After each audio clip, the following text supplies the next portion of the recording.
din po itong pispan na sinamplingan ngayon, no? And dito yung lugar, oh. Sa likod simbahan Santa Ana lang po ito.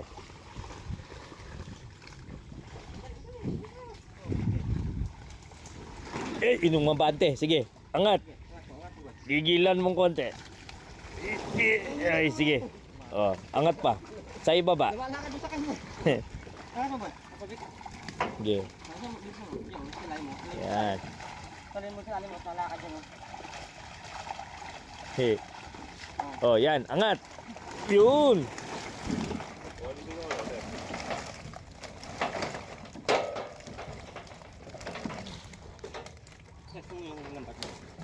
Ayan, oh. Halos sentro limahan nito. Pero 4, 5, 6, 7. Yun lang yung pwedeng ano natin na size nito. 4-5. 4, 5 ang magiging sentro.